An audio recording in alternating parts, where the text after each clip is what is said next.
before you build your retirement home, you need to convince yourself that that is where you will retire, or that is where you intend to retire. Because I have also met cases of people who rushed to build some magnificent homes in some village, and for whatever reason, they told themselves that is where they will retire, or that is their retirement home. And then with time, they begin to change their minds, and so that becomes some dead stock. I mentioned here last time that we have a very big problem in Africa of piling dead stock.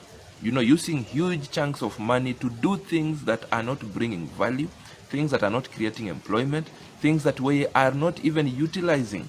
So you build a house, a magnificent one, you sink millions there, and then you never go there. If anything, probably you only go to that village once in a year, if you have tried, once or twice in a year, and you spend in that house just one night or 2 nights, and that's it.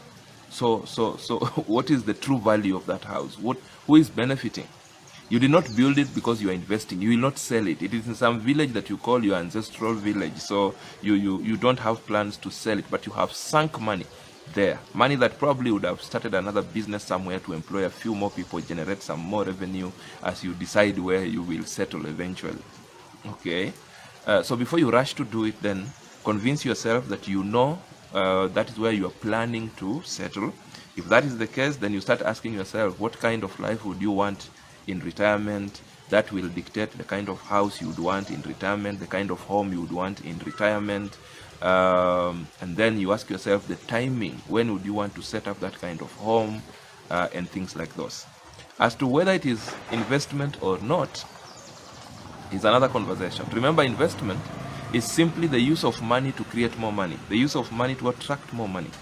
So many times when you have built your home that you're calling your retirement home, you have just built a house. Let's just say you have built a house.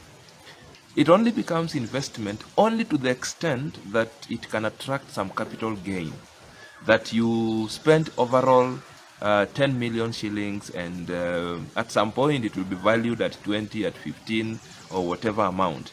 But again, like I told you last time, capital gain is usually virtual for a long time. It only becomes real gain when you have sold and you have touched the money. Otherwise, it will only be existing in books that I have a house worth 10 million in the village, and that's it.